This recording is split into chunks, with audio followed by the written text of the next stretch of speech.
Ooh, hang on. Let's go to this. There we go.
Hey, Big Mac.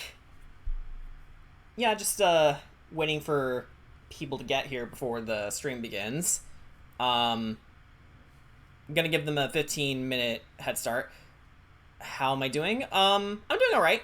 I've mostly been doing D&D stuff. You know, preparing for next Saturday's game. It's not this Saturday. It's next Saturday. But I do want to get a jump on things because quite a few things are gonna happen next session.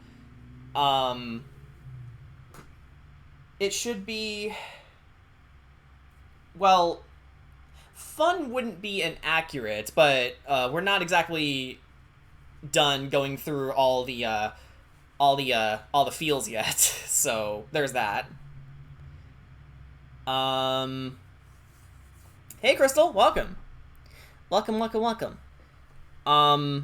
Yeah, so as you can tell by the title, we are finally going to get around to redesigning not only Cedrot, giving him his well-earned Void Blades, but also we're going to give Mimi a redesign because Heaton recently got this model sheet done for TP recently, and I figured you know, since it's there, I want to make a more accurate representation of Mimi as a character, along with the silver tip staff and the leather armor we just got her. So, provided those two enter the call, we could get some insight for how they want them to be posed and, you know, all that. So, actually, is Brian still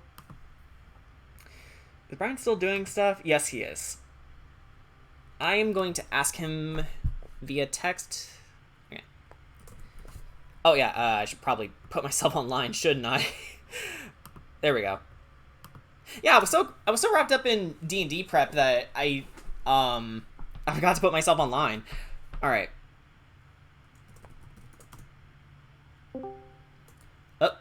Who just joined? Oh, hey, Brian. I was just talking about you, and I was literally about to ask if you'd like to jump in. This is good, because, yeah, again, as I was telling the audience, and as we can see by the title of the stream, we are going to update Mimi and Cedrot's art today. Yeah.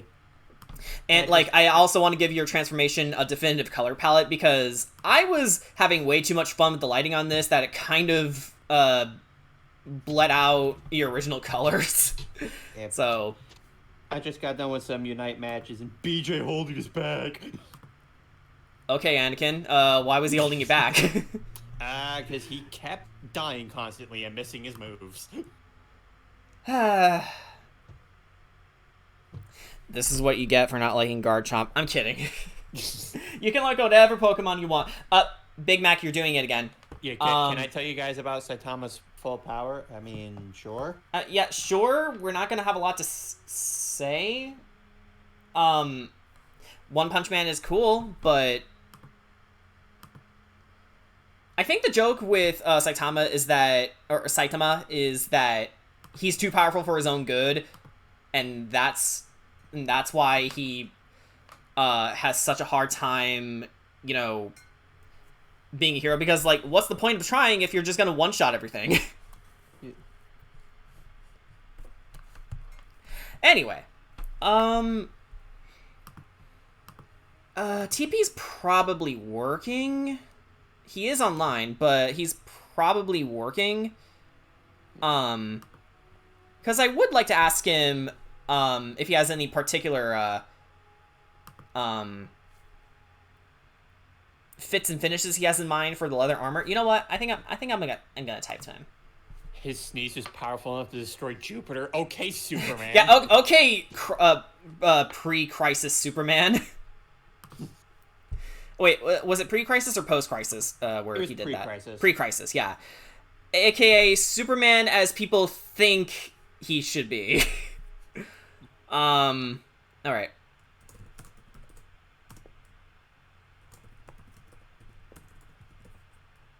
BJ exposed.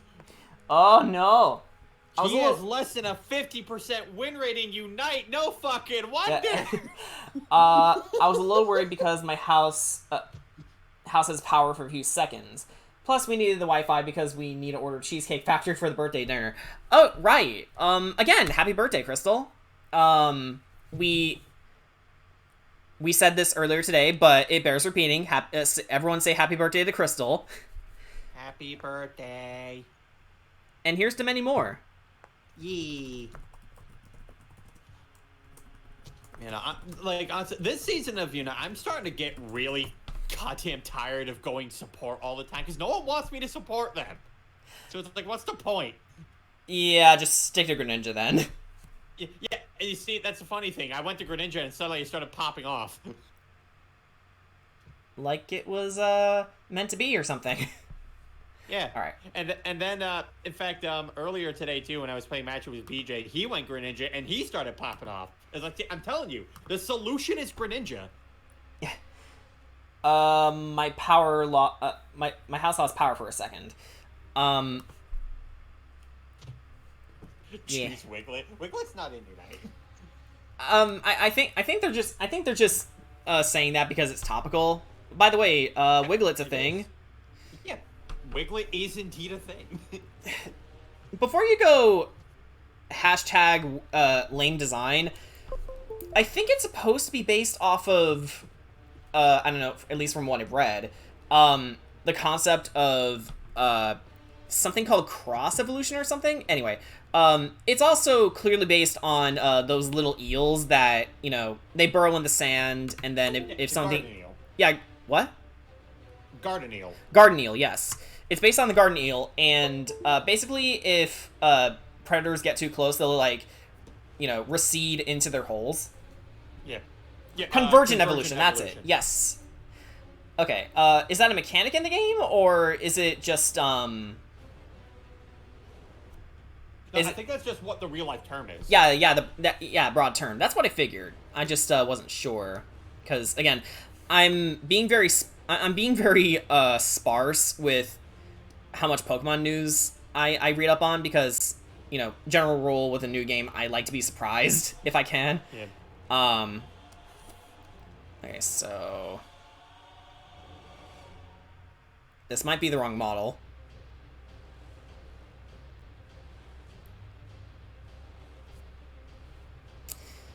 Yeah, it's the wrong model. Well, it's ugly. Okay, let's put in the right one.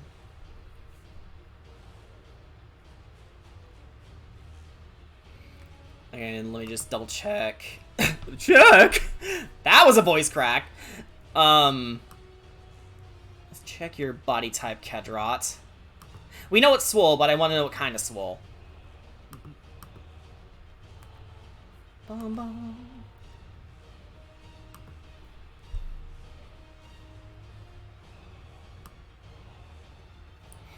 And yeah, CSP is a little sluggish today. That's not a good prize.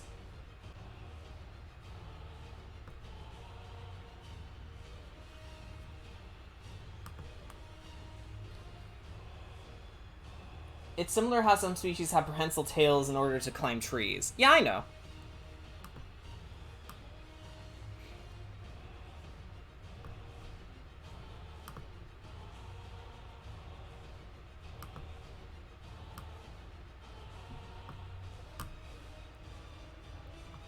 More swole. That's swole enough. So I'm not sure if you saw, but Sucker Punch, even though they didn't announce a new Sly game, did announce a few merchandise that looks cool. Yeah, I think I did retweet, the artwork they made for it, and it's like, okay, so, make a new game, please.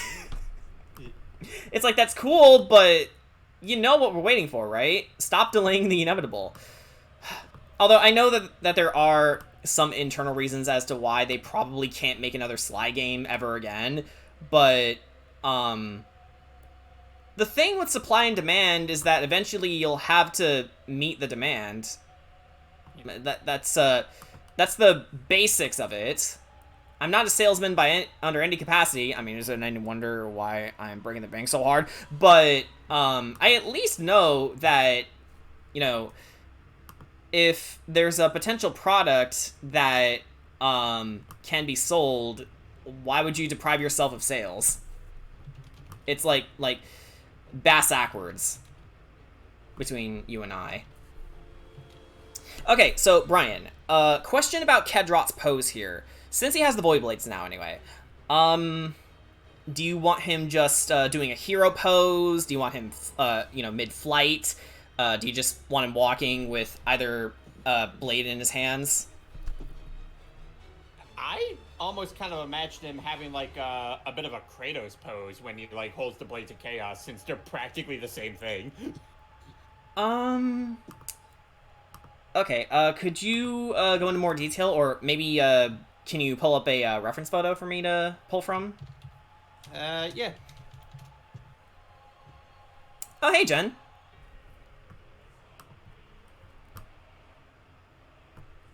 Yeah, we're just going over Cedrot's potential pose.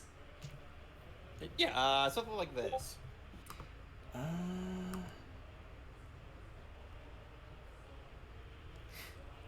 Okay. Yeah, alright. Sure. Yo, so hello, CC. CC is here. Alright, so let's find a pose to start with.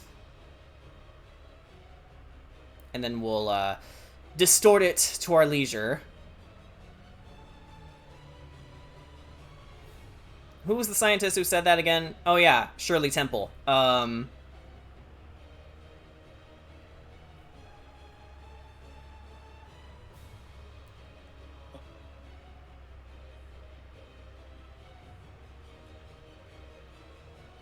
Ah, here it is. Let me get that. There you go.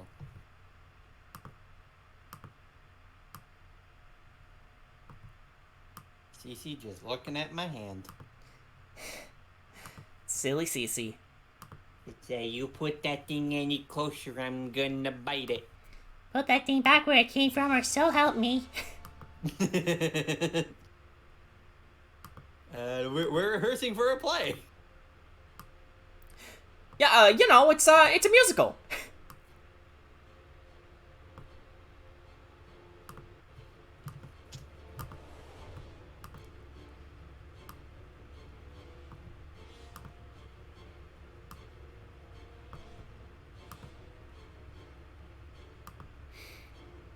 Can I just say that Bloodborne's music is amazing? Like, Yes, you can. Yes. Bloodborne's music is amazing. There was this, comment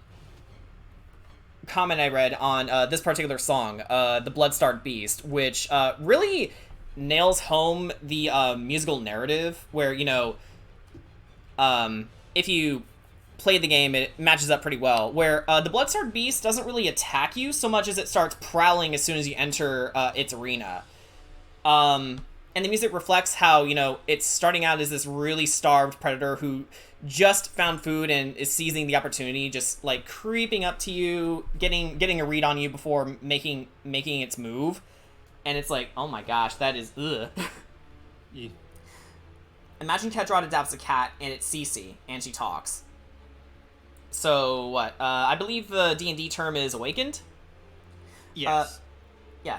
You think with how many people buy the slide merch, like, a lot of them, because the big poster with the frame and the sign from the artist that, may I remind you, sold out after 3 hours, that Sony, 3 hours after that Sony would think that maybe they should make another slide game, but who knows?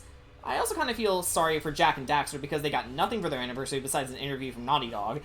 Oh yeah, you know, the company that put their workers through looking at real-life dead pictures to get just the right look for all the corpses, including the dogs. What?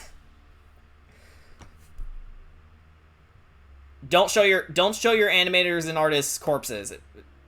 Don't. Stop. Also, don't make them crunch. Yeah, don't make them crunch or I will crunch you. Did I just say I would eat them? You know what? I am. What? First, I'm gonna kill you, and then I'm gonna eat you.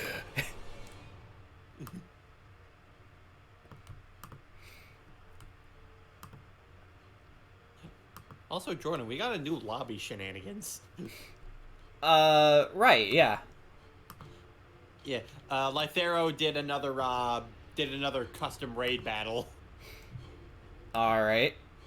And it was Videl themed.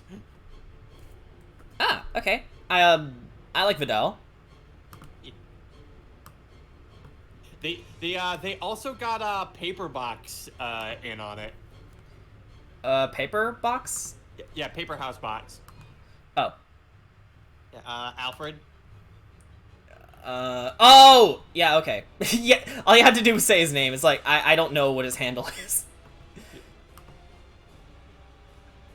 And it's like, oh yeah, I forgot about that bitch. No, of course not. That's not what I meant. I'll never be tactless to the point where I'd say, oh yeah, I remember that person. They actually got talent.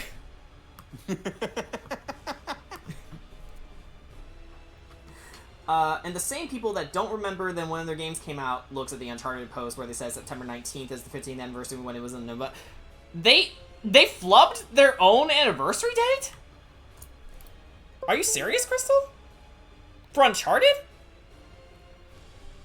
You know, one of the many games that kickstarted the blockbuster video game genre thing. That's not The Last of Us, so we don't care.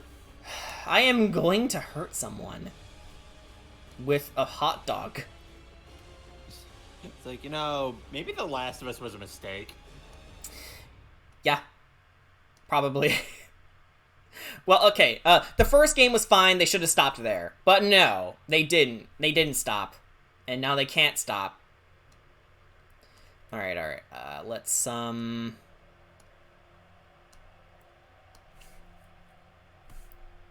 let's get this going.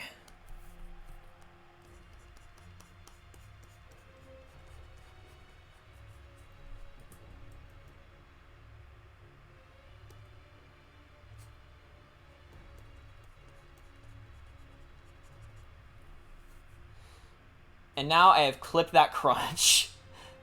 I even had to look over every website to check if I was wrong or, but no, someone messed up. Yeah, they really did. I mean, you have to be some kind of corrupt to, you know, be a part of a, a company and, not have someone, run quality control over their tweets. Spider-Man 2 by Insomniac better be a fucking bomb.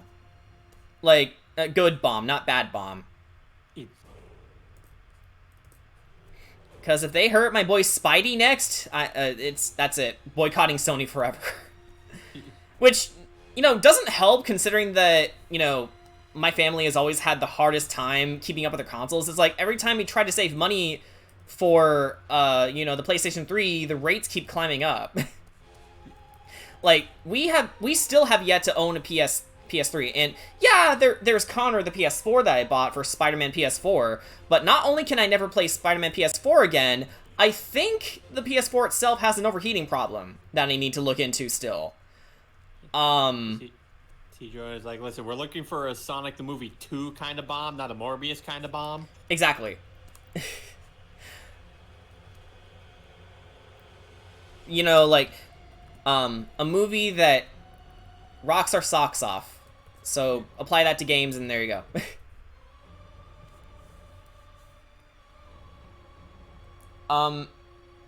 Kill them with a hot dog. You do want do you want them to say the B word too? Depends on the context. That, and please let Wolverine be good too. Yeah, again, I think Brian and I were talking briefly about it would be cool if they got Steve Blum to reprise his role as Wolverine in that game. Another one that would be really cool is Scott McNeil from the 90s series. Yeah, X-Men Evolution. Yeah. Actually, I think he voiced him in the 90s too. Which, yeah. I mostly know him from Evolutions. Right, that's that's fine. That happens sometimes, where actors reprise their roles in different incarnations. Except when you look at TMNT and, like, Rob Paulson, who was Raphael in the 80s cartoon, he voices Donnie in the 2012 version. Yeah. Honestly, I think he makes a better Donnie than Raph, but that's just me. Yeah. I mean, Scott McNeil apparently still gets work. Okay, that's cool. I'm happy to know that he's still doing well for himself. Yeah. Because, like, I swear, the last time I heard, say, Jennifer Hale in a project was in, the latest Ratchet and Clank game, where she played Rivet. Yeah. Other than that, I don't really hear much from her anymore. Although, then again, I'm probably not listening in the right places.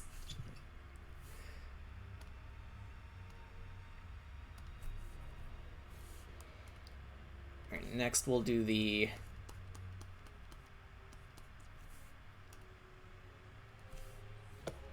Apparently she's in animated Witcher.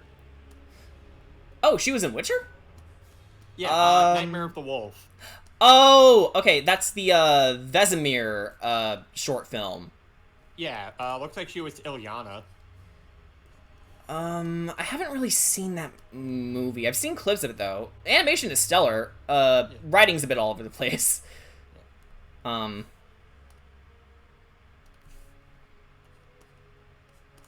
She was in the Avengers game. I'm sorry. Aw, sorry, Jennifer.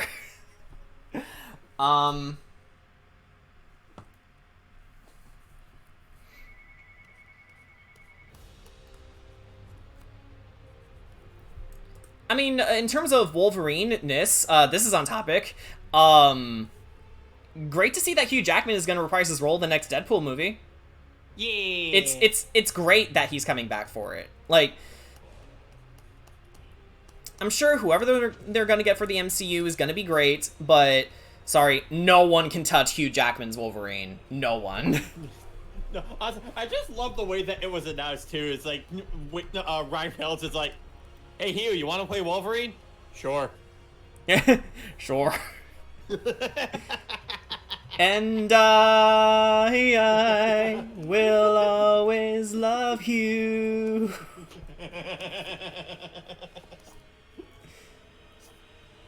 Nice to know that Deadpool's not above making fun. Yeah. Although, apparently some people are getting confused. Like, hey, didn't Wolverine die in the last movie? If you remember, Logan takes place in the future. Also, Wolverine dies like all the time. Yeah. The thing with Logan, the death in Logan, though, is that it was supposed to be, you know, it was supposed to be a conclusion for that particular Wolverine story.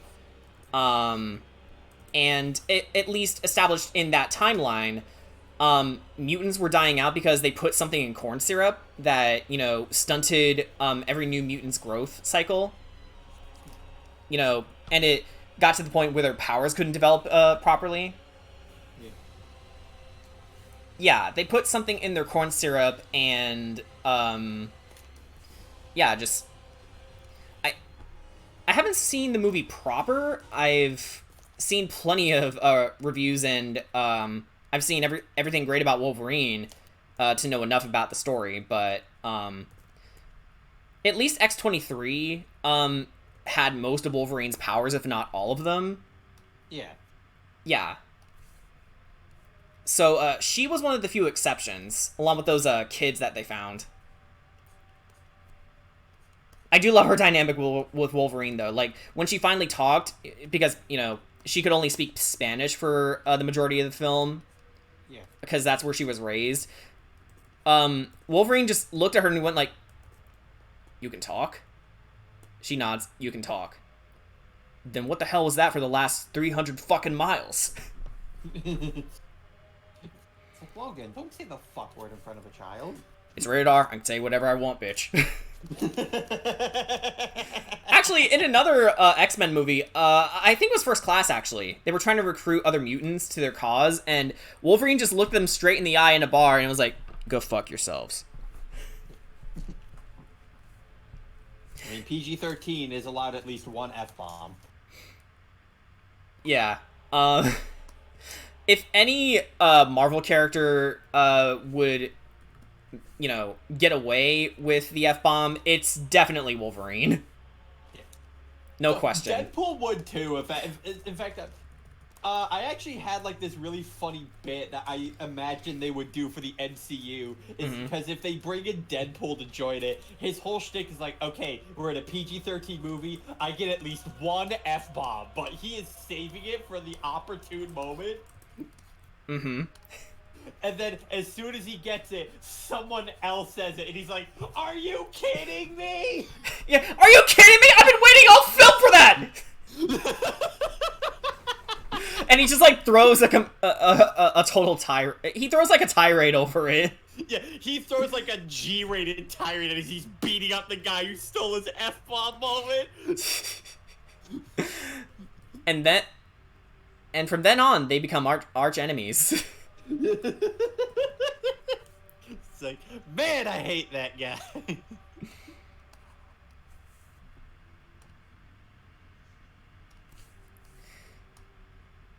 Also, Mikolash, buddy, you're just a little bit pitchy. You should probably keep up with the rest of your choir.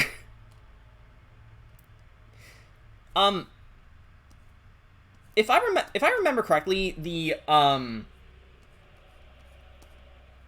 choir in Bloodborne is more of like a particular sect of the church that communes with the with the Great Old Ones. You know, the gods of Bloodborne, and they're not exactly a traditional choir if you catch my drift. In fact, the room where you go to fight Mikolash in his boss fight has like a whole room filled with corpses, with Mikolash sitting in the very middle of it. Meaning, yeah, it was a cult, basically.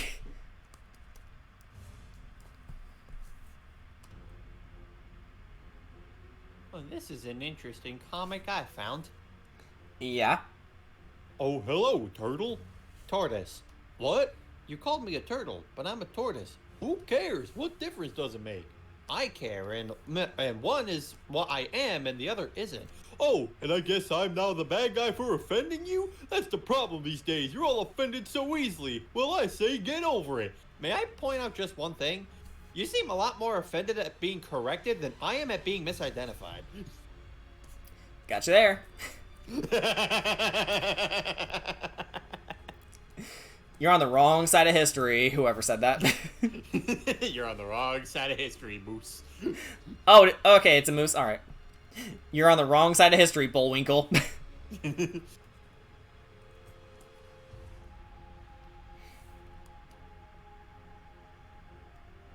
But yeah, that is kind of that right there is a problem where you're more offended about being corrected than, you know, yeah.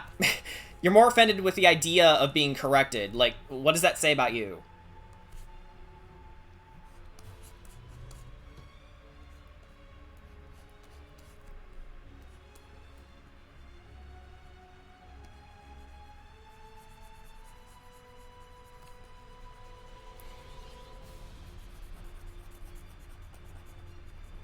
Mr. I don't like being wrong.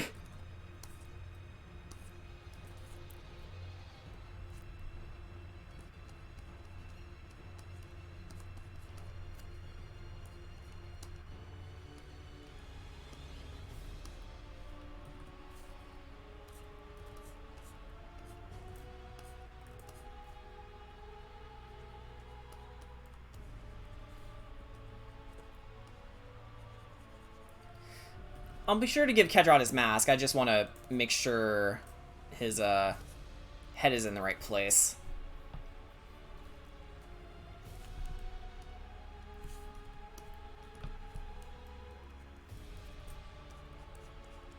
Also join it. In Monsters Inc. 2001, the wealthy CEO of Monsters Inc. is held accountable for his actions. This is to remind the audience that the movie is a work of fiction.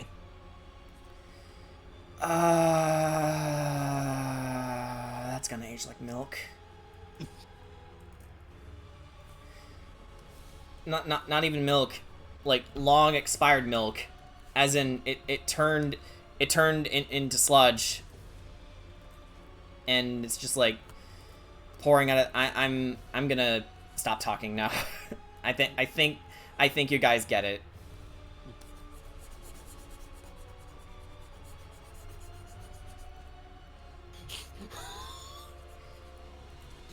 Write your name in reverse. That's your demon name. Sigh. Hi, I'm Yort. I'll be your Terminator this evening. Hello. My name is Snort. I don't know, and I am going to be your harbinger of doom this evening. Please don't laugh at me. Please don't laugh at me. It's my first day. It's like, I know my name is stupid, but I didn't ask for this. Yeah, I mean, look at the pee-pee poopa man. You're laughing now, but just wait until he comes. He said comes. Another thing about the Sly 20th anniversary merchandise that I'm a little disappointed about and felt it was a missed opportunity is that I wish they could reprint the two DC comics that they made to promote Sly 2 and 3. Oh yeah, those those really nice pieces of comic book merchandise that you should really go out and read once you get the chance. They forgot about those. Classic Sony. I hate that I've gotten to the point where I'm just expecting something to go wrong when it comes to old franchises.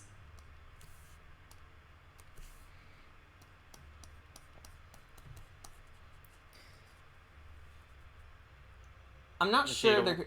Huh? See, Jordan, the worst part is, I can imagine someone going up to Sony and is like, I mean, yeah, we totally love to do something with Sly Cooper. Then the door closes, and suddenly they get pulled aside. You don't want to do anything with Sly Cooper. We don't know. You want to do something with The Last of Us. We do? Yes, you do. And, like, they wave a termination letter in their face to basically blackmail them into not making another Cy Cooper game. Yeah. Why do I see them doing that? You know, this reminds me of a bit where there's this reviewer on YouTube called The Unusual Suspect. For a Spider-Man 3 review, no, his Amazing Spider-Man review, where basically he's doing a skit between a director at Sony and the Sony executive, and he's like, hey, how's your wife and child? It would be a shame if anything were to get the gun out, happen to them. We'll make another Spider-Man movie. I'm glad you see reason. Can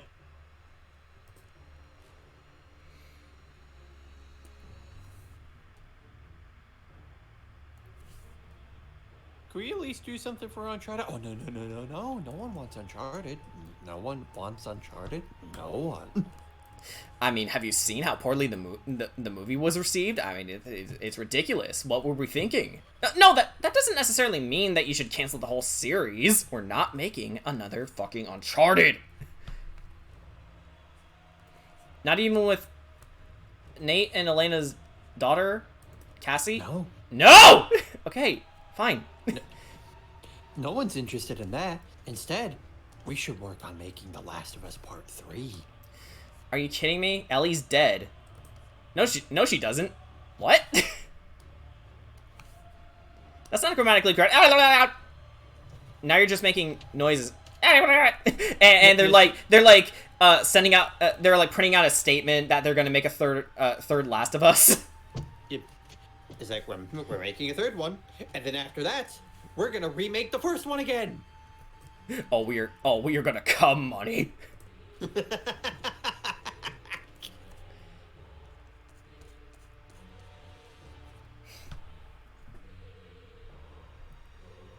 I'm not sure. There could be some complications with contracts or something like that with comics. Yeah.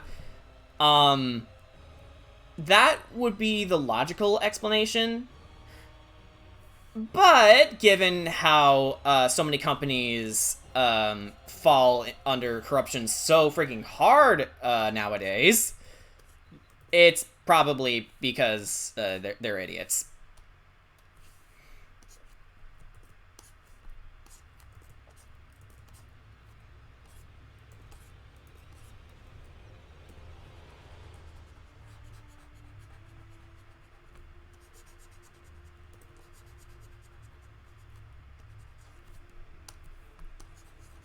You know what, Jordan? How about we talk about good things coming out from Sony? So, God of War. God of War, yes. God of War. I'm excited to see where they take the story, if nothing else.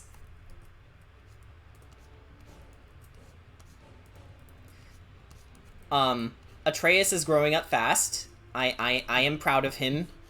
Yep. We are meeting the Norse God of War. Yeah, Tyr. And actually, no, he was the god of justice, I believe. So, yeah. Better than war. Yeah, so but like in the context of this game, I guess he's the god of war. I mean, Athena kind of fills a similar role in Greek mythology, where, yeah, she is the Greek goddess of wisdom, which is a good virtue, but she also embodies, war in a different sense. Strategy, I think. Yeah. That's why Athena never loses. Yeah, except in the God of War 3, where Kratos did a 180 pull and like stabbed himself with the blade of Olympus. I don't count that because that game story was bad. You disappoint me, Spartan. So Athena literally looked Kratos in the eye and went like, "My disappointment is immeasurable and my day is ruined." It's like, I can't keep fighting with you, Kratos. Why not? 'Cause I can't. But why? Goodbye, Kratos. No! You didn't answer my question! Yeah, it's like Gaia literally had no reason to try to backstab Kratos. yet he did anyway because Greek mythology, which isn't entirely accurate. It's not just about backstabbing. It's about, hubris. Yeah, and the thing too is, Gaia should know what happens when you backstab Kratos. Yes. Yeah, honestly, Gaia's betrayal was something that even as someone who wasn't as into God of War at the time, I knew that was a really dumb move because it's like, why would you do that? You've been guiding him most of the way, and didn't you specifically say that I have been watching over you for most of your life? So that gives me a signal that, hey, maybe you see Kratos as someone worth guiding in the right direction. But if that ultimate goal is to just yeet him off the mountain, that if it wasn't for him you wouldn't be climbing right now, then what's the point? God of War 3, the day that the writers just gave fucking up. Yeah, it was also during the phase in video games where it's like story wasn't the big focus, but you put a story there, put effort into it. It's like, if you're gonna put a story in a game, you should, like, I don't know, try, please. You want to know something though, Jordan? It's something I think would be hilarious if they end up going that route and like maybe a different iteration of God of War. Yeah. Would it be amazing if eventually Kratos tries to take down the Chinese pantheon and it's an excuse for us to go after the Jade Emperor? That would be sweet, yeah. This is for Chunga, you fucking dick. I don't even know who she is, but she deserves justice. She deserved better. You must be better than this. Not gonna lie, Christopher Judge would honestly make a great Optimus. I'm not even kidding on that. That would be really sweet. I think the Orphan of Kos is playing. Freaky boss, by the way. It's like, it uses its mother's placenta as a weapon. This is real. But what about Gravity Rush? Sony looks at sales of the second game. Okay, maybe we can give you a movie, but it has to be good, and then maybe we can get a game 3. And if it doesn't, then we remake The Last of Us 1 again. ah, come on! You already made it last year. Nope, no, we didn't. Forgot about it. You're only saying that because the sales were poor. I mean, and no wonder, because you remade a game that didn't deserve to be remade. Sorry. My girl Cat deserves love. Oh, Big Mac. We were just talking about the Orphan of Kos, and it's a boss in the Old Hunters DLC for Bloodborne, and it uses its mother's placenta as a weapon. It also screams in your face, like, yow! Every time it lands an attack. You know what? Thank you, Mudeba, for allowing me to marry Cat. I will give her the love she deserves. Because Sony sure as hell won't. No, they won't. Because they're idiots. Like, absolutely, actually brain dead.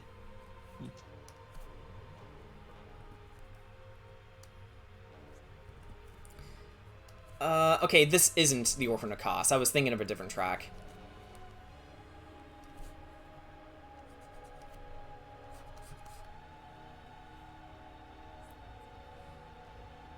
I heard of a placenta being made into soup, but that's just ridiculous. Soup?! What the fuck? Soup!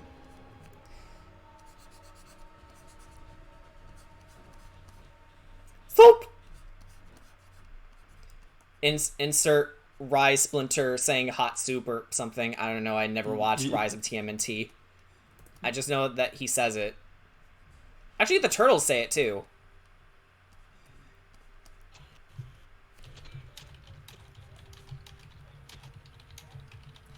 some people eat cow placenta. I mean, they eat everything in a cow, right? Yeah. Everything. It's like, what is it about cows that are so yummy? Chicken noodle soup sounds really good right now. I'm glad you were able to make that the takeaway, Jen. It's like, placentas. You know what? Chicken noodle soup sounds really good right now. Are you going to put a chicken's placenta in it? Are you going to use it as a weapon to avenge your dead mother? Yes. Yow!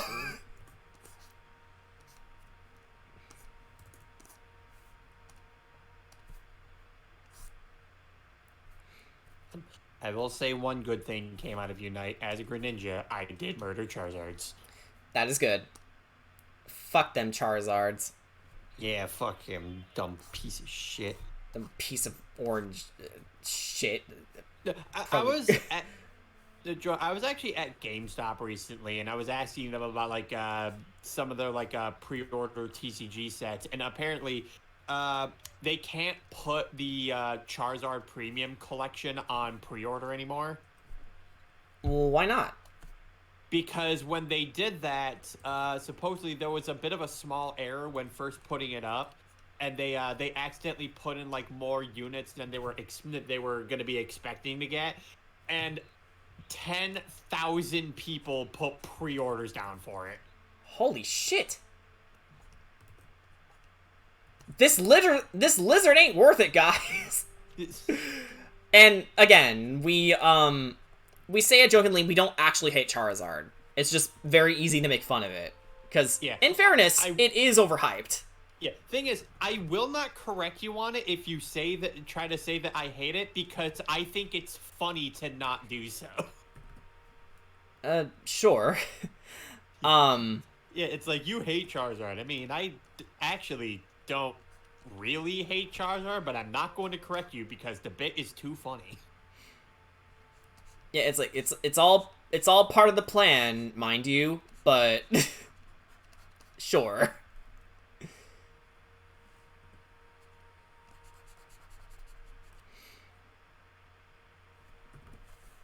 You know something that I think would also be cool to talk about right now? What's that? Considering Keaton has been having issues being able to do anything in regards to this, because apparently she's been having issues where she needs to see a chiropractor for. Oh, damn! Really? Yep. Yeah. But in spirit of Keaton, so how about Kenshin? Yeah. They just came out with a trailer for the new Kenshin anime, and it looks nice. Yep. I have been watching that trailer at least once every single day. I haven't, but of the one time I did see it, I'm excited. So, like, apparently the studio they got for it, at least during the initial announcement, did raise some concerns. Yeah, they did, because shonen manga and anime live and die by how good their Sakuga is, and the animation studio that was behind Kenshin also animated Tokyo Revengers, where despite that being like its big name aimed like the thing it does get the most profit off of, its Sakuga is not good.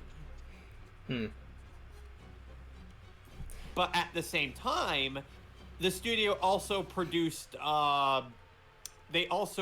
Cells at Work, which has great animation. I think I did see that Trigun was also getting remade, but my counterpoint to anything being made by horrible people, death of the author. I know that isn't enough for some people, but you can't deny that in the cases of like Kenshin, and like hell, like what we're listening to right now, Cosmic Horror, the legacy those people left behind are legitimately good. Like Kenshin is honestly a good story from beginning to end. Like no no bias, nothing. Just speaking objectively, it's got a great story and a cast of characters added to it. Cosmic horror, while Lovecraft's stories have aged like milk, the very concept of cosmic horror wouldn't exist without his writings. Yeah. Well, and the thing is too, I full on agree with that too. It's just, I know for some people it's not enough, and Absolutely I can't not. entirely blame. Yeah, like, I know you had to tell me that, Rurouni Kenshin was made by a shitty person after showing me the anime, or at least, like, during it. At the time I was shocked, but, I was enjoying the anime so much that, I was willing to go through the rest of it. Because this was at least before they got arrested, so... Yeah. Well, the thing, too, is that, he ended up paying a fine. That's, like, the most punishment he got. He just paid a fine. Just a fine? Yeah. I mean, if he was willing to change, then I guess it's fine. Just don't do it again, or I'll... Anyway... our Kenshin, the most dangerous samurai in Japan, also Kenshin, a complete dork. Yeah, we get it. We're dancing around it, but for those of you who still don't get it, yeah, the mangaka for Kenshin had child porn in his stash. Yeah. Again, death of the author.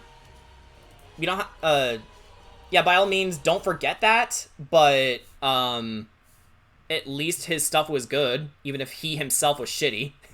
Yeah. I mean, that's kind of a hope spot for some people. Like, even shitty people can do great things.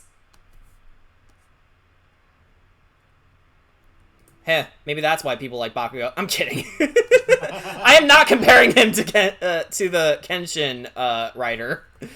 Nobuhiro Watsuki. He doesn't deserve to be named.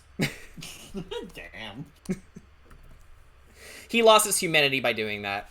The mangaka with no name. And it sucks too, because without Watsuki, we wouldn't have had Ichiro Oda making One Piece. That's true. Yeah. Again, think of it that way.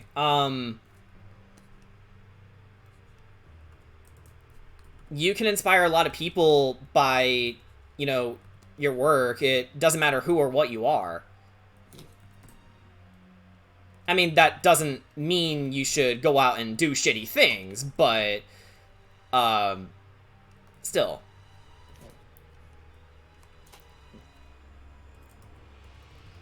Hang on, I need to look at Cedrot's shoulder pads again. I'm like tripping. 1, 2, 3. Okay. Tripping balls. Or I guess if you're a Tanuki, you're tripping on your balls. That's not a random thing, by the way. They actually do have magical testicles. It's like, why would you do that? Yeah, like, the Japanese didn't make the Tanuki for, ball humor. Their testicles actually are magical. Like, they can make shops out of them, different materials, tools. It's in the myth, I swear. Although that said, like, I know I talked to you about this in IMs, but it's like, I know, like, I mentioned about if possible, like, if they are to consider doing an English dub for Kenshin, like, if they aren't able to get some of the people in the original cast, like, who, like, they could probably get for replacements. Right. There are no female Tanukis as far as we know. Anyway, go ahead. Yeah, because, like, I know for Kenshin, like, I know the one that I think, everyone is like, this guy needs to stay Kenshin is Richard Hayworth. Okay. And, very correct choice to make, because, because he was a guy who really knew, like, when it came to being Kenshin, was basically how to not only just know how to be soft and warm, but also cold and harsh when he needed to be. Uh-huh. And that's really the only kind of person you need to be able to play a character like that, someone who is able to capture both of those angles of Kenshin. Right. And I know in a stream with she mentioned that if we couldn't get Richard Hayworth back, I know she did mention Liam O'Brien. Yeah. Which I think he could do it. I think he can too. I do have another person in mind, and that would be. No, come on, mind. Don't go on blank right now. Don't go blank right now. Yeah. Lucian Dodge. Yeah. Okay. Yeah. Lucian Dodge. Dust. Yeah. Because Dust's voice performance is kind of in the same vein as that. Because, like, Dust knows how to, like, be soft and warm at times and then cold and harsh in others. So I think he would be a good Kenshin. Yeah, absolutely. For a little bit, I did have George Newbern in mind, but then I realized, wait a minute, his tone of voice is too deep. I mean, you know, the thin line between gentleness and cruelty is well within George Newbern's performance as Superman, particularly compared to when he's nice, compared to when he's, like, you know, cheesed off. But yeah, tone of voice also makes the character, I think. They should get Dorothy Elias Fan. I don't know who that is.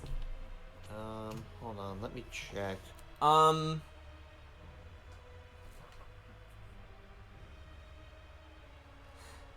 Kenshin, the most dangerous samurai in Japan, manslayer. Also Kenshin, a complete dork. Yeah. Johnny Young Bosch, I can see him doing it. No. Nah. Because the thing is, I like Johnny Young Bosch. I don't think he's gentle enough. Yeah, there's now that you mention it, there is a quality to his voice that just wouldn't work for Kenshin. It's hard to explain. Oh yeah, Dorothy. Yeah, she was the voice of Kaoru. Oh. So basically, what you're saying is get her to reprise her role. Yeah. Well, man, if they couldn't get her, I could see Jeremy Lee being Kaoru. All right. Yeah, and for those of you who don't know who that is, Jeremy Lee is especially known for losing Ophelia. Right. Actually, that was your pick, yeah. Yeah. Like I could see her doing a decent Kaoru. Without a doubt, yeah. Yeah. Sanosuke, I still think they should get Lex Lang back. I still can't believe that the Dr. Cortex himself voiced Sanosuke. Well, actually, he voiced two characters in the original dub. Oh yeah? Yeah, he voiced Sanosuke, and he also voiced Seijiro Hika. Seijiro, yeah. Yeah, but like, first, yeah, Sano, I think they should get Lex Lang back. If they're not able to, I know Keaton suggested Jonas Scott, which I can see because I've heard him as Legoshi in Beastars. I think that's fitting. Uh-huh. I also think Matt Mercer could do good. Yeah, well, Matt Mercer's a solid voice actor anyway, so, yeah, couldn't go wrong with him. Yeah, and like, and it's like, I'm not saying he'd use, like, his Jotaro voice, because honestly, that would be unfitting for Sanosuke, but, like, honestly, just his regular talking voice could work. Yeah, I mean, he's used his natural voice for some characters here and there. Yeah. Can't really list any examples, but Yahiko's a hard one for me to think about, because, like, I don't know who else could voice him aside from Wendy Lee. Yeah.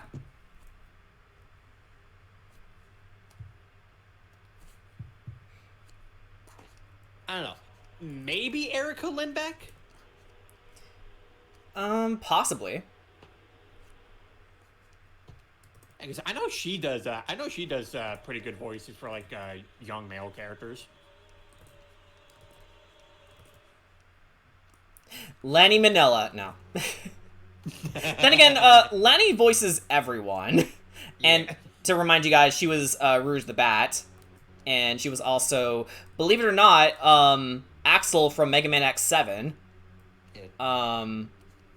She was Musashi in one video game. I'm gonna be a famous samurai one day. That's young Sean Connery. What was that voice I just did? I'm Sean Connery. That's not even close. I'm Sean Connery, and you will suck my cock. Yeah. Actually, you know what? Hold on. I'm gonna look up the original Kenshin voice actors, just so I know, like, just so I can get a refresher on like who each of them are, because I don't remember each and every one of them. Yeah. While you do that, I think Blue wants in, and she's inevitably gonna want back out. So. Blue? Blue, are you here?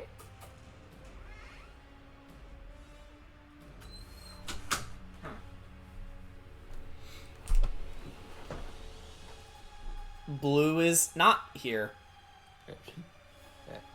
Megumi Takani. She was originally voiced by Mari Devon. If they couldn't get her back, Elizabeth Maxwell. If you don't know who she did, Midnight from My Hero Academia and Urbosa from Breath of the Wild. And literally perfect then. Yeah. Because honestly, let's be real here. Megumi is just Midnight, but sassier. Midnight with a bigger sense of humor. Yeah. Not even sense of humor. Yeah, your description was apt, actually. I don't know. Yeah. I still remember like the part where like at near the end of the Kyoto arc, Misao is just like, you know, I wish it's like she was going through like the typical like teenage envy where like, man, all you ladies are bigger than I am. I wish I could be prettier and I'd be more attractive to dudes. And Megumi's like, well, I could give you a suggestion on how to get with guys better. What's that? Just pray one of them has a Lolita complex. Blech. It's like, God damn it, Megumi. Oh god, just imagining what we were talking about compacted with that line. That probably wasn't the intention, but it also probably was. Yes. So Brian can't wait for My Hero Academia 6 to come out. Yes. Yep. It is coming out very soon. Yep. And I've been away from My Hero Academia for so long that I legit forgot what happens. Like, at the very least, leading up to this moment. Okay. Well, I know the last arc that we had was the My Villain Academia arc. Yes, and that one, to my understanding, was a fan favorite. Yes. When Shigaraki finally establishes himself as like a true boss villain. And he dropped that silly husky voice he's been using for a while. And honestly, I like his new vocal direction. It's so much better. Yep. Easily more intimidating. Because I'm not going to recover when it comes out properly. Me neither. Mm-hmm. But back to Kenshin. Yeah, but back to Kenshin. Yeah. So, Hajime Saito, I think they should get Kirk Thornton back because I thought he was really good. In fact, I think his voice for Saito should have been his voice for Shadow. Yeah, because it's he can actually emote with that voice. Yeah, well, it's also because he doesn't sound like a tryhard. Absolutely. He sounds like a character. Which, you know, might have also been the revelation. Like, people say that Roger changed his voice for Sonic to fit the more serious setting, but honestly, I think it's just because it was he was allowed to change his voice to, you know, actually act with the character now. Yeah. But, if they can't get Kirk Thornton back, Taliesin Jaffe. Taliesin Jaffe, absolutely. Give that man more work. Please. Yeah, please. He would be a perfect Saito. Yeah, like, he was Percy, obviously, in Vox Machina. That's the animated adaptation of the, you know, first Critical Role campaign of the same name. He was Percy, in that, the gunslinger. and he was the Flash in Injustice 2, I believe. That's all the roles I can think of. Which is a bad thing. Give him more work. Yeah, please. Yeah, dude is brilliant. Yeah, because if you guys can't get Kirk Thornton back, please get Taliesin Jaffe. He would do Cyto great. Yeah, and, yeah. And while you're doing that, give Marisha more work, too. She's great, too.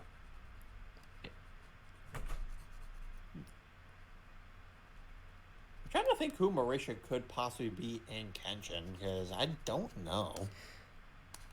I mean, regardless of what role she's assigned, she's gonna play it to the best of her ability.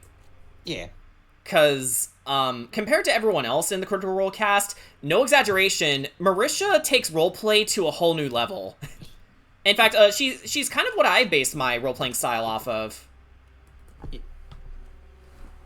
Now, Aoshi Shinamori, like, I know, he was originally voiced by, Terrence Stone.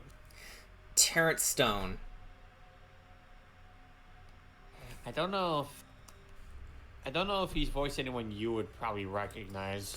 Probably not. Again, my knowledge on anime is very spotty compared to you. So, whenever I say that I don't know this anime character or I don't know what's happening in this story, it's because 99.9 times out of 10, I'm telling you the truth.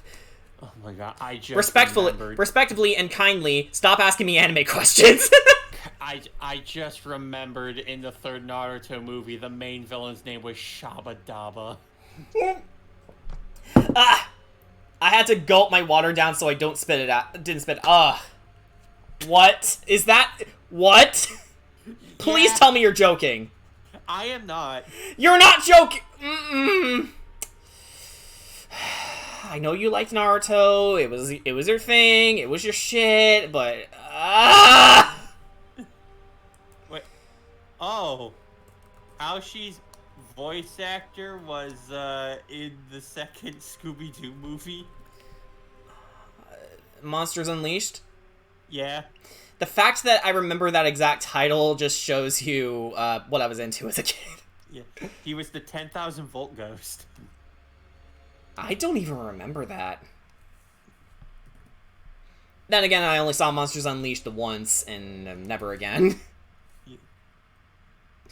I mean, I didn't hate it, it's just I only saw it one time, and that was it. Yeah. Now, Johnny Young Bosch, I could see as Aoshi. You think so? Yeah, because Aoshi's whole thing is that he's a very, stoic, stern kind of character, and those are the kind of characters he's played, like, all the time. Yeah, like, Zero, to a point, Nero. Yeah. I don't think the Black Ranger counts. That was a live-action role, though, so I don't think that counts. Yeah. He was the one guy in Godzilla. Yeah. Singular Point. Yeah.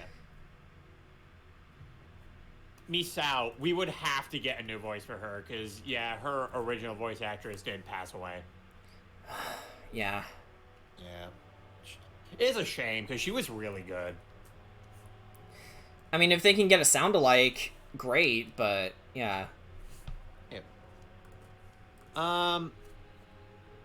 For Misao, honestly, and it also helps that, I have actually spoken to her before, and she is a very good person. I'd say Lizzie Freeman. Yeah, alright. Yeah, because I've heard a voice demo reel, like some of the other things that she's been in, and yeah, I think she could do it. Alright. If that's what you believe, then no arguments from me. Yeah. I don't even remember this track, by the way. It's good. Yeah. Shishio, though. Who do you get to play him aside from Steve Bloom? Steve Bloom. Yeah. It's like, if we can't think of anyone else... I mean, honestly, this adaptation has a perfect opportunity to right the wrongs of the original anime adaptation, and, actually finish it past the Kyoto arc, which I know some people are thrown by the idea that we're gonna go through it again, but think of it as ripping off a band-aid. Get it done and over with, and we can move on to the other arcs. Cool? Cool. I mean, no, you know what? Heaton's kind of already, like, settled down on that just for one reason alone. We'll get to see the Kenshin and Saito fight with even better Sakuga. Right. And just so I'm aware, what does Sakuga mean again? Sakuga basically is the Japanese word for impressive animation. Ah, okay. Because this is the first time I've heard of Sakuga as a term. Yeah, like basically, the best way to describe it, literally every single moment in Lego Monkey Kid. Or all those great fight scenes in Demon Slayer. Yes. Okay, that's Sakuga. Yeah, have Amelie play Miss Up. I can see her too. Sure. That is if she isn't preoccupied with VTubing stuff. Yeah. Well, I mean, she still does voice acting work here and there. It's just, yeah, VTubing is just something she does on the side. Yeah. Although, there have been plenty of people who, had a hobby for a while and then it became their job. Well, yeah. Look no further than, Aaron Hansen, for something like that. I mean, not because of VTubing, but because of Let's Playing. Yeah. Sojiro Seita, honestly, me and Heaton had this really funny idea with Sojiro, and that, we could maybe see it. It would be really funny to have him voiced by Bryce Papenbrook. Uh-huh. Yeah, because, like, Bryce is often known for playing characters that scream a lot. Like, I mean, look at Eren Yeager and Inosuke. Did Red scream a lot in Pokemon Origins? I don't remember. I mean, calling out commands. Yeah, that's not really the same thing as yelling, though. You're right. Yeah. Well, I mean, he does raise his voice. Yeah, it's not the same thing as yelling. Yeah, but it's like, how funny would it be for Bryce to play a character who only screams like a total of twice throughout the series? Twice, that's it. Yeah.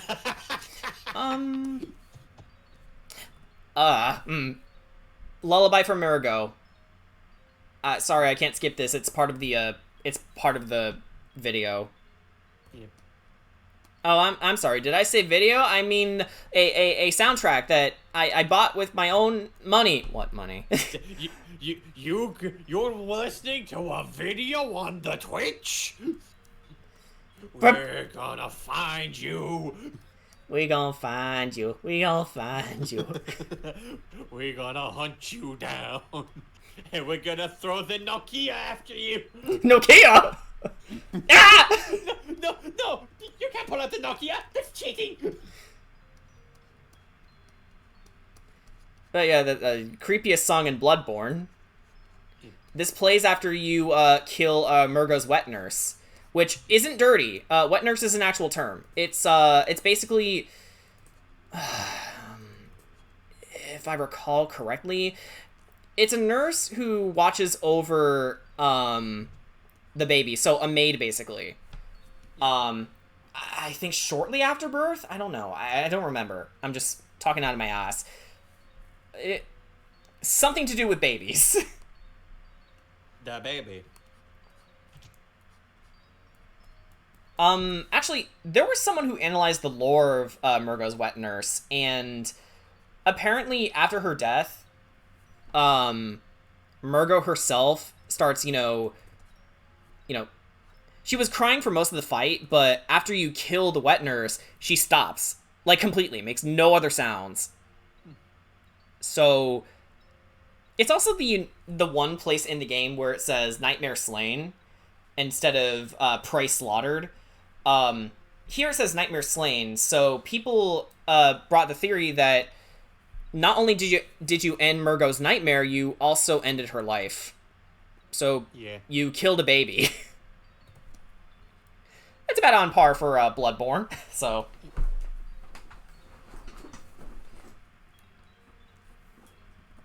In Dark Souls, we try to obtain the Dark Souls, and in Bloodborne, we venture to escape Britain. Well, also the confines of your reality and become a new great old one. But that's the secret ending after you gain enough insight, where you literally put eyeballs in your brain. You line your brain with eyeballs to see the truth. Yep. And apparently you get an alien's tonsil stone. But it's more about the play on the beings called the amygdala, and amygdala in Spanish means tonsil stone.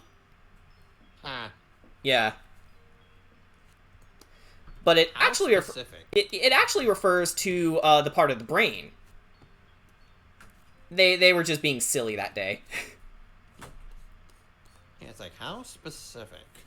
Yeah.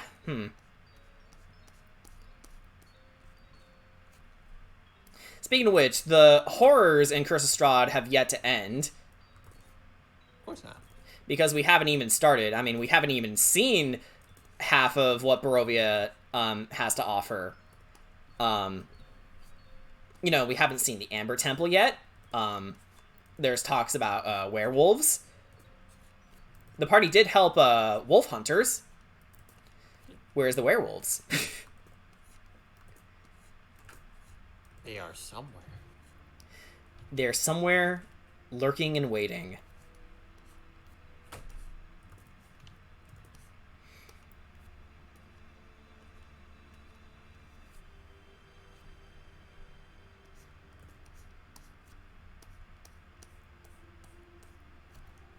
Yeah, Jordan, you know one thing I am excited about when they eventually get back to Kenshin and they actually like follow things proper to the manga. Mm-hmm. Raijuta's entire samurai career getting ended by a child. Exactly. Like, I'm gonna kill this kid. Do it, bitch. Maybe I can't do it. Say, do it, bitch. You can't. You're right, I can't. This music plays.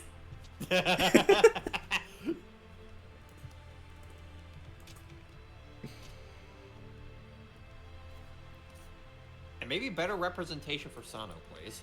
Yeah, please. Like, don't make him an idiot. Don't Yeah. give Danny another reason to hate this next Sano. Yeah, well, I wouldn't more so say don't make him an idiot, because that is kind of part of his character. Like, he is a bit of a derp, but part of that does just come from the fact that he is 19. Yeah. But other 19-year-olds aren't dumb. In fact, Shulk, who's 18, is like, he's a weapons developer. He's 18. I'd more so say properly utilize the powerhouse trope. Yes. Yeah, because I feel like that was the big problem with the original anime, where it's like, the idea behind, like, a character being able to get the best out of Sano was supposed to come off as shocking. Because his whole thing is that you could throw an entire meteorite at Sano and he'd be like, is that all you fucking got? And it's like, yeah, you know, like, you throw another moon at me, and I'm gonna lose it. Yeah. But then it's like, yeah, in the original anime, it's like, yeah, he goes down in one hit here, he goes down in one hit here. So, the literal embodiment of the video game Berserker. You can deal a lot of damage, but you also die in one hit, too. Yeah. Actually, no, but more specifically, because I know some people will get up my ass for it. You can kill people in one hit, but you can also die in one hit. Yeah. Which is not Sano at all. The dude is a tank. Yeah. Probably not a Mighty Glacier, because that requires you being strong and slow. He's a tank. Let's just say that. Which I mean, Sano is strong. I mean, have you seen him lift a Zanbato? Yeah, I mean, that's, literally, that was literally part of his moniker, for a time. Zanza the Manslayer, or Zanza the Manslayer. Yeah. Well, he wasn't a manslayer, he was a fighter for hire. Yeah, you're right. Sorry, I don't know where I got Manslayer from. Yeah. Is it because I'm doing something? Am I getting brain fog because I'm doing too much at once? Anyway. I don't know about you, but I think we got the sketch squared away, Brian. What do you think? Yeah, we like it. Alright. So we are gonna save this then. Does Lady Ellison have any opinions? With a slight nosebleed, she gives a thumbs up and says, I like it. I think she likes it. She just nods in approval.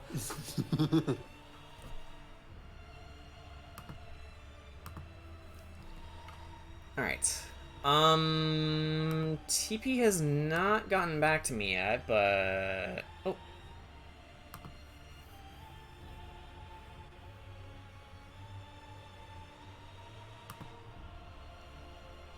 Oh yeah, that was the, clip Jen did. Okay. Yeah, TP hasn't gotten back to me yet, so I don't think I'm gonna focus on Mimi right now.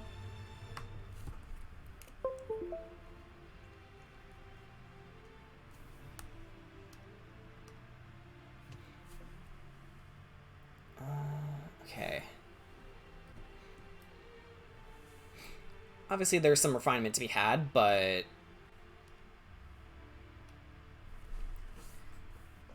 Okay.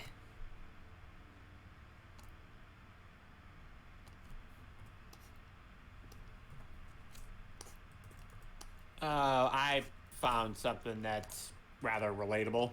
What's that?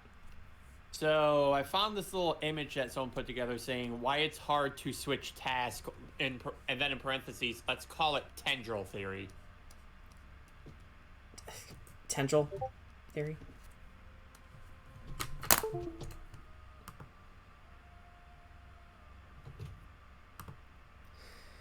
Okay, here we go. When I'm focused on something, my mind sends out millions of tendrils of thought, expands into all of the thoughts and feelings. When I need to switch tasks, I must retract all of the tendrils of my mind. It takes some time. Eventually, I can shift to the new task. But when I'm interrupted,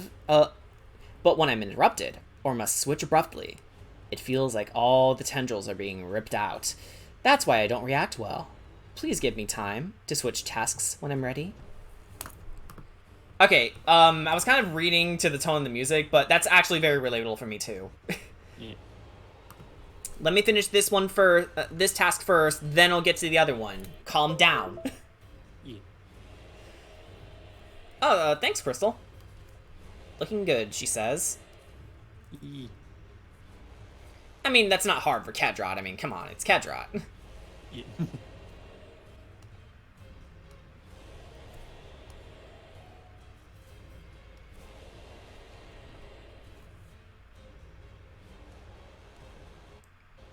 Move this out of the way for now. I will take some artistic liberties with the Void Blades, like I did for, well, Cedrot himself, so...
Cedrot just looking at just being like, I really hate to be doing it right now. Oh. I mean, seeing as it's, you know, just a standard pose, I wasn't really thinking of any mindset, but... Yeah. Well, I just say that because like his eyes are just looking up in the corner. Right. I mean, do you want them looking a different way? No, I don't mind. Okay. Because remember, it's your character. Do as you please. Yeah. It's yours, John. Do as you please.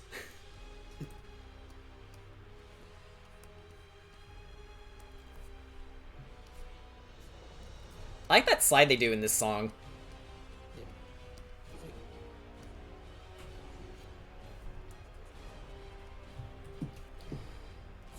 Like, Huh? oh, Strahd, John Wick is in Barovia.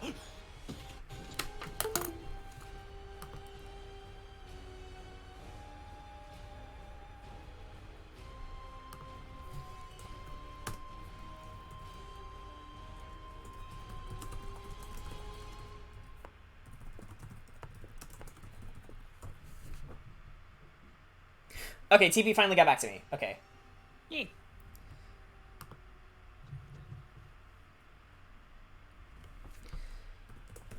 All right. Who let him in Barovia?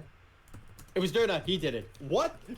You know what? I'm gonna attribute that to Durna too. Like, fuck him. Like, after that last fight, because you guys undoubtedly heard rage building in me. Like, I am sick of how he's been turning out as a character. That the next time the party meets him, I want him dead. I mean, I'm still gonna try and challenge them, but given how Durna's challenges usually go, I want him to get completely annihilated. It's like no more running away, Durna. Yeah, no more running away. I want this battle to sting, because these are going to be his final moments.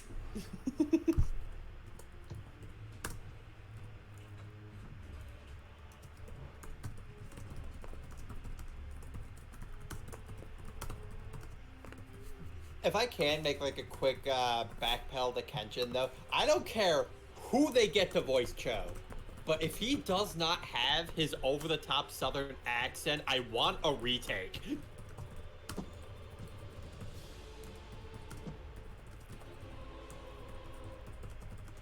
Yeah.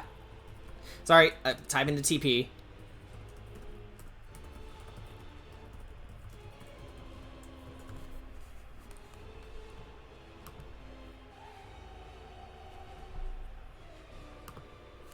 Okay, where was I? Oh, yeah.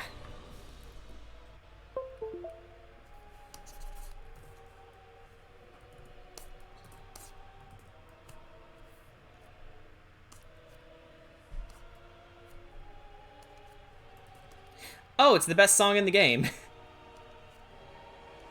Ludwig the Accursed / Holy Blade.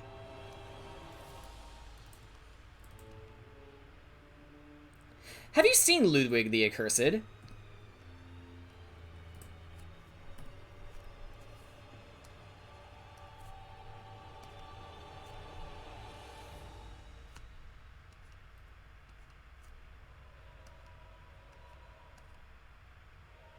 Oh, are you still here, Brian?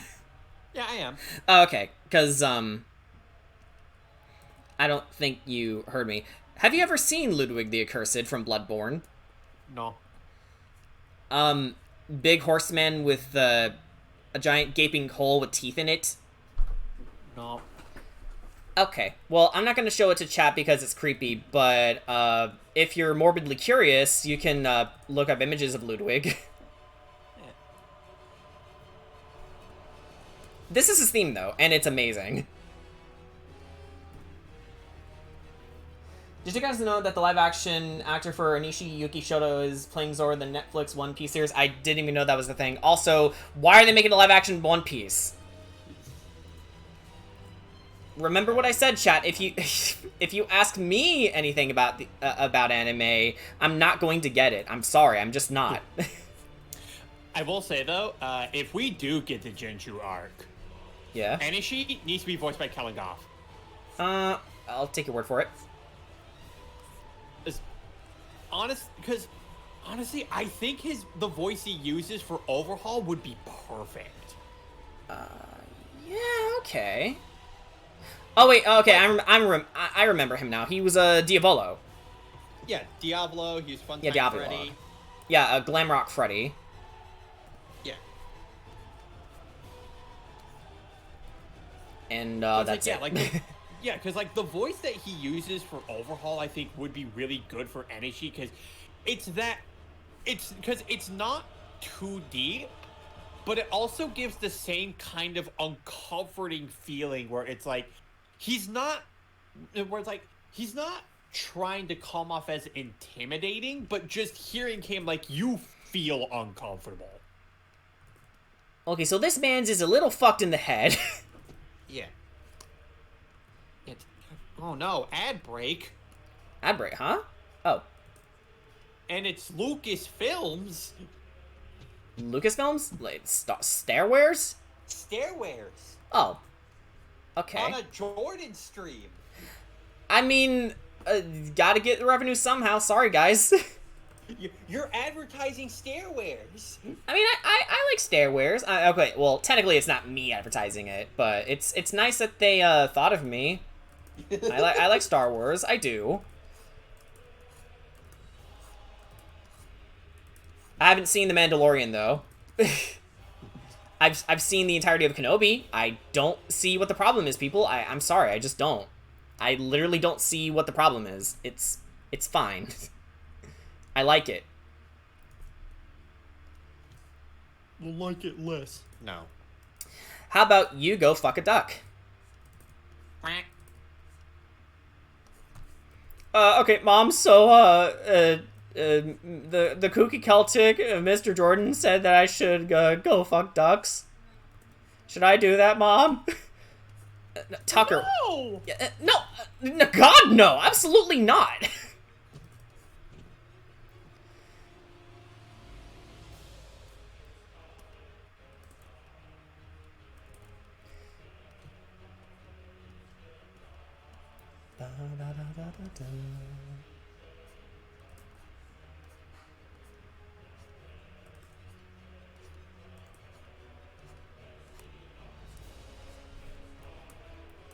Oh, you want to know why Bloodborne is more terrifying than they thought? Yeah. So, all those beasts that you've been fighting all game infected humans. Because they got so hopped up on the Great Old One's blood that, you know, they wanted to use them for medicinal purposes. But then it got so far up to the point where, you know, blood is more intoxicating than alcohol. And you see it with Father Gascoigne during his boss battle. You fight him as a normal hunter first, and then in the middle of the battle, he just transforms into a monster. And then you fight his monster form. And it's also implied that if you let him run rampant enough, he will kill his own family out of bloodlust.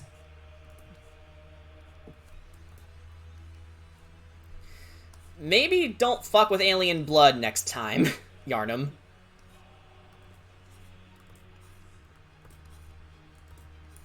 Of course, I'm generalizing a really, really well thought out world.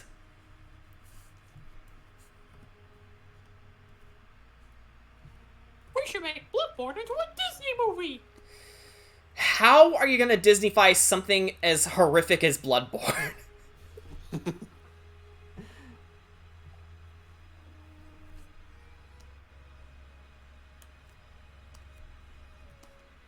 Please, Disney, enlighten me.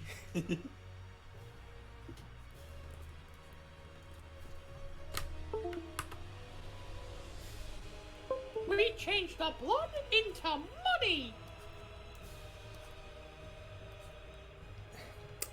When you said that, I'm imagining, like, blood money instead of Bloodborne, and somehow that's worse.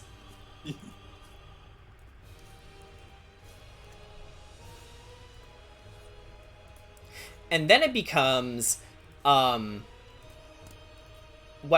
and then it goes from when the moral of the story is what happens when humanity comes too close to an eldritch truth, to what happens if men becomes too greedy for their own good. I mean, after all, there is a pig monster in Bloodborne.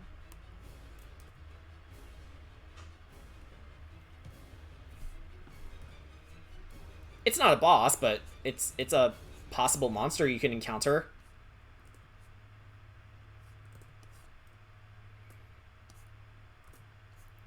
I mean, I do find myself rewatching Vinny's Bloodborne highlights because I like his videos, and his Bloodborne highlight reel is just fun for me to watch.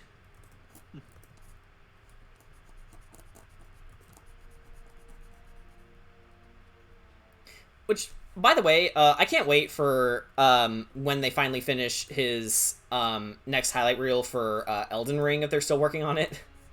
Yeah. Because I've thoroughly enjoyed the first part of the Elden Ring highlights. And it also makes me wish I had access to these games.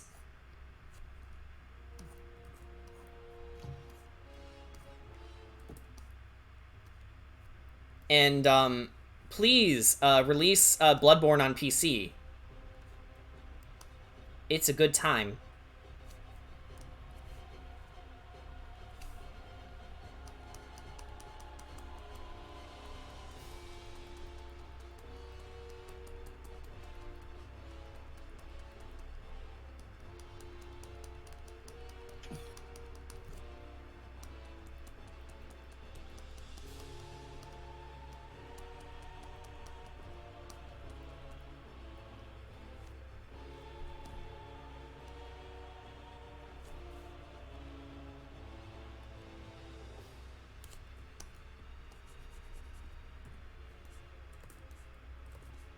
You know, there's one video that I keep constantly watching, and that is Living with Goofy.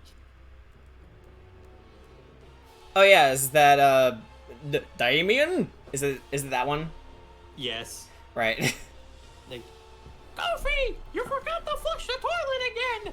I'm getting sick of looking at your goofy poo. I don't remember that one. yeah. Well, it's part of a. It's not of that saga. Oh. Yeah. It is not the Goofy wants his money saga. Okay, yeah, that's what I thought you were talking about. So, yeah, done by same guy, different series. Okay. Yeah. I got it. You need to get. You need to get out. Get out. Yes. Okay, so, they're the same person who made the Demon Mickey then. Alright. Yeah. I was wondering. You know, given that Dr. Claw's voice is the basis for Soundwave, I wonder what happens if you put a vocoder over Mickey when he does that.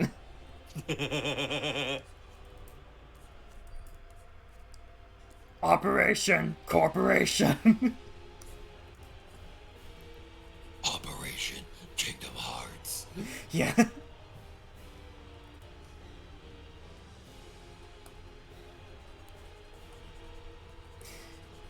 I love Soundwave.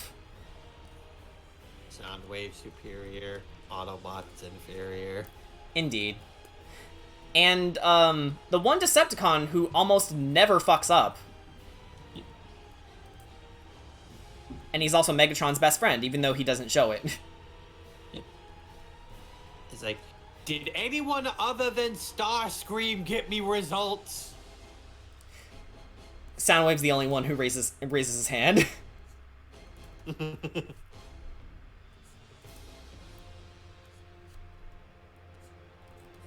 did I bother hiring any of you? Soundwave is the only one who does his job. You're making me overwork him. Stop it. Especially you, Starscream. My intentions were pure, Master. Yes, pure shit.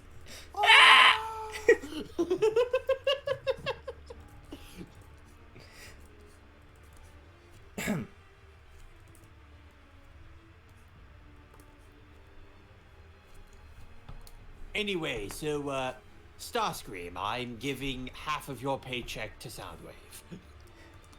You are paying us? In what? Energon. Oh, yes. That. Oh my god, that... Given that we were talking about blood money just now, that literally is blood money.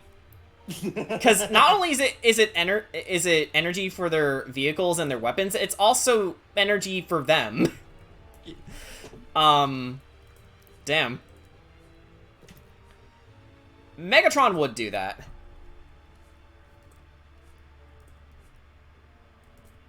Have I been using the wrong goddamn brush again?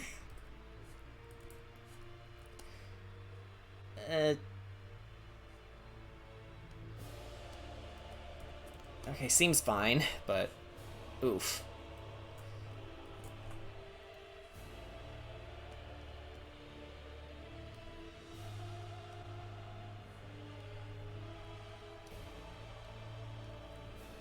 Oh, Shannon's art, hey! I don't mean to run into this joke, but it's been a while.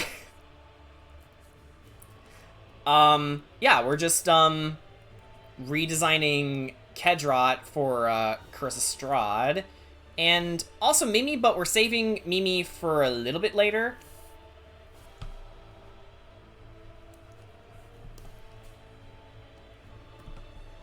Curse of Strahd, again, is going to be happening, next Saturday, not this one. But, I wanted to get a jump on things.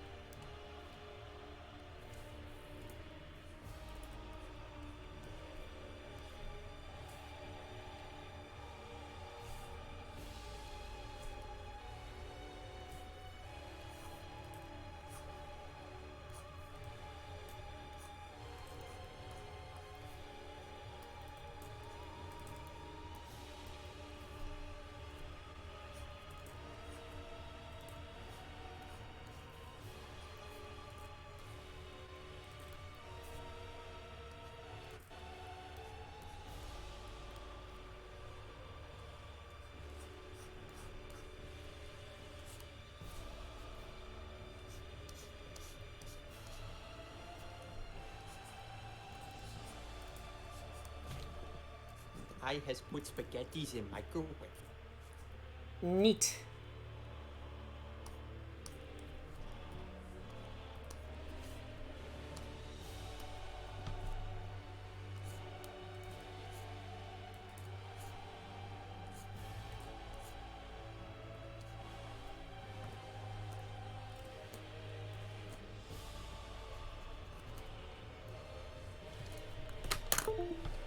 Also, for a daily reminder, Netflix, why did you cancel Bone?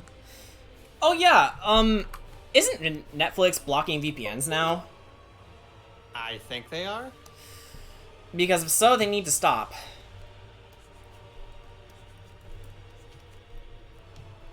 Like, has it occurred to you that people have been using VPNs not to get away with things scot-free, but to protect their identities? Because, you know, a lot of data gets shared around nowadays, and that data could very well be your personal data. So, you're literally saying it's okay for you to block people's VPN and risk their, you know, identities getting phished. Is that what you're saying? Because we're sick of people complaining about geo-blocking. Then stop doing it. If they're complaining about it, stop it. So I don't even get the point of geo-blocking. Because people are stupid. I don't know. Yeah, it's like, I can't watch this show because I'm not in this country. Like, why? It's like, ever thought about international support? Ever thought of that, Netflix? Ever thought of that? No, we want your money. Then give us Bone. What's a bone? You're dead to me. You're also brain dead. Really? What's a bone? What? Have you never went to school? No. What? Yeah, I never went to school. We just started up a streaming service and thought, you know what, we're set for life. Fuck education. Ah, so you rested on the... So you're resting on your laurels, and, this shit's happening. You Now- make that sound like it's a problem. It is a problem. It is a problem. Oh, still not clear.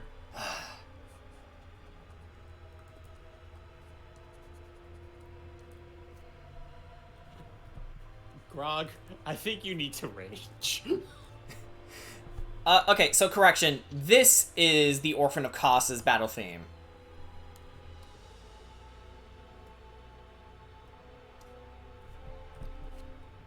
You know, the monster I was talking about that uses its mother's placenta as a weapon. Why not? Because, it was the closest thing at hand, and it's sad.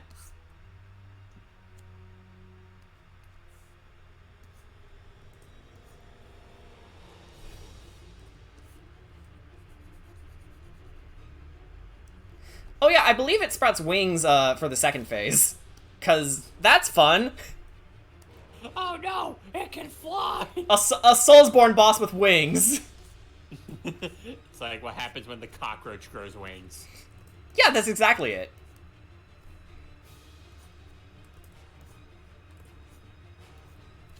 It's like you're a god amongst men when you first see them, then they start flying. Oh no! Oh no! It's like, why is there suddenly a health bar? Wait, why is there a second health bar? It's like, oh no, they got a name drop.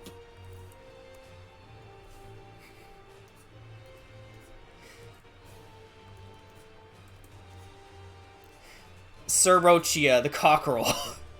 Yeah, and are the lyrics in Latin?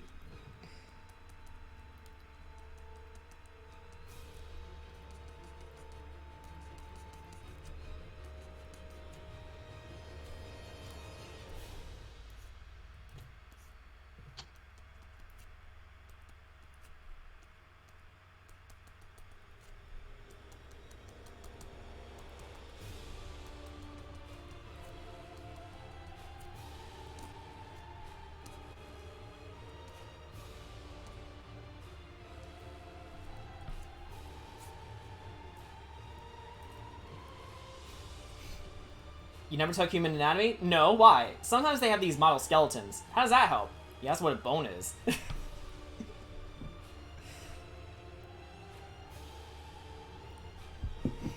Quite true.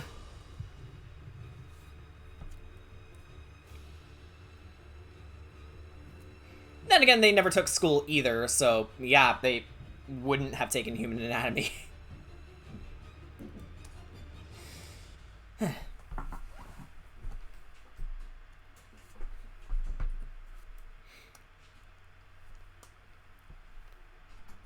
Oh, hello, Madora's Mask.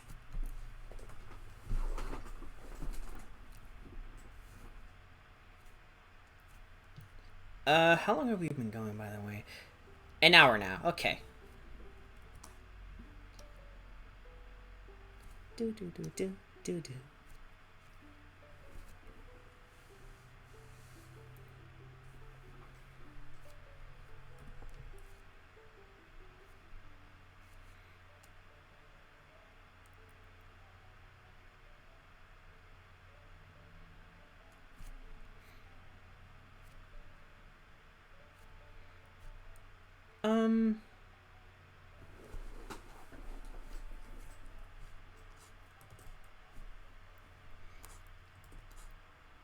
I hope you don't mind, but I'm looking at the, Vine musculature and thinking, I can do better than this. So...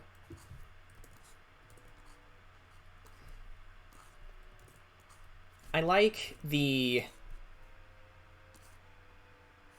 3 points here.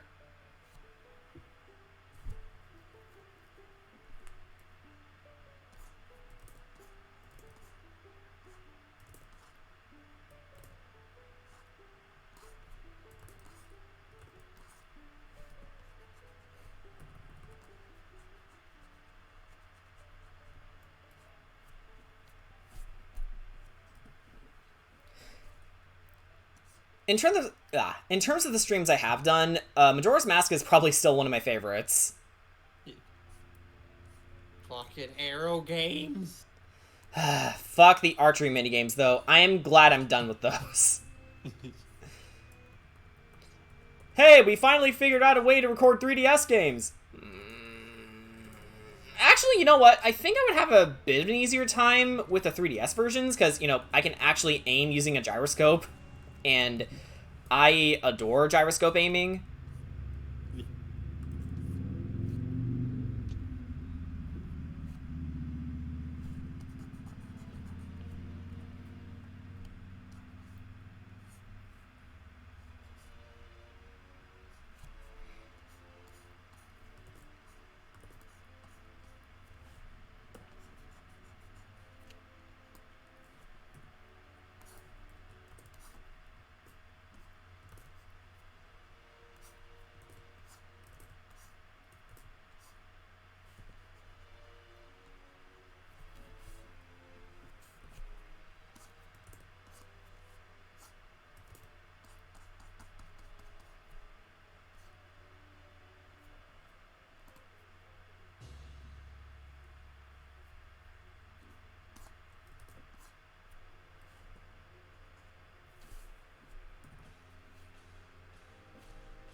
Oh! What the hell? Did anyone else hear that? Did anyone else hear that? No. I heard a loud beep. Beep. Yeah, Shannonzard, you heard that, right? What was that?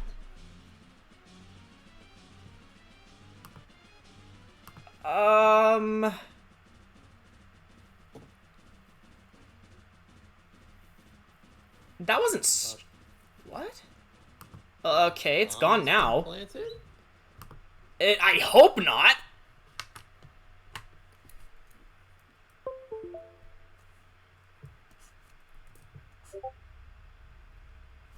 Yeah.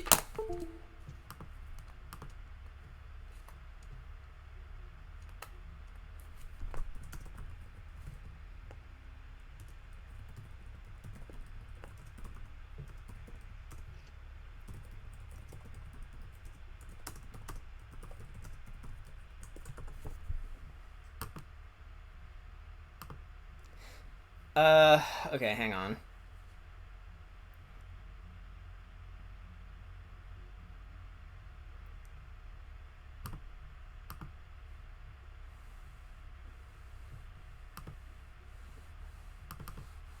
Stream is gonna dip a little bit.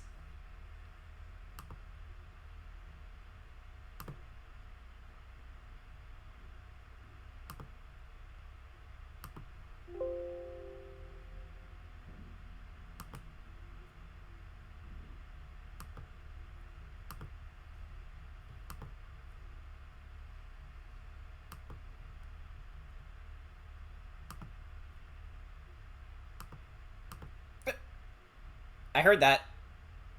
I heard that blip. The blip.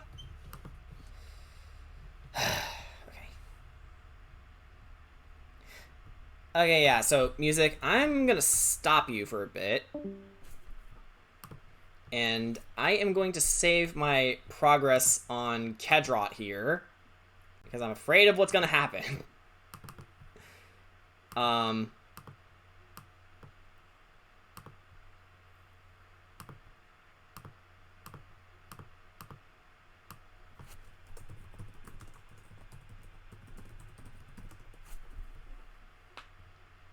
So we're gonna save this as that.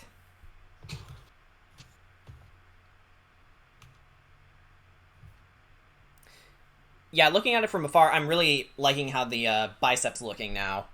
It actually looks somewhat feasible to draw. Okay. And...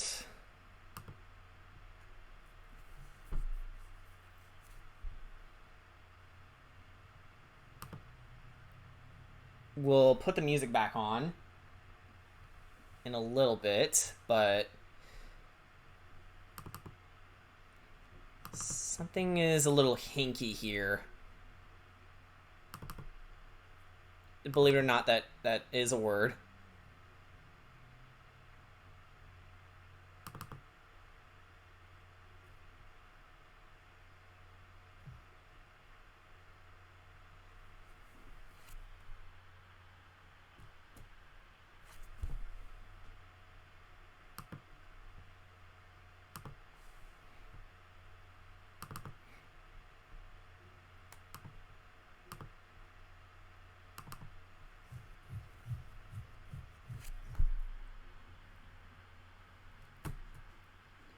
Come on.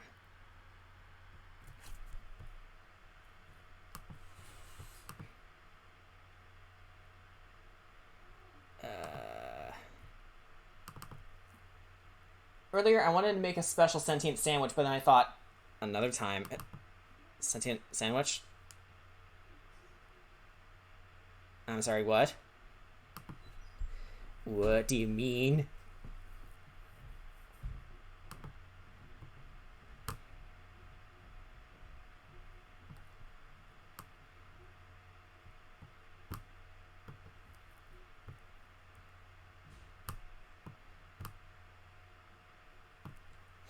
From Adventure Time. Oh. I haven't seen Adventure Time all the way through. I know, I am a very lame person for saying that, but I haven't, and that's the truth. I'm not gonna lie about something to seem cool.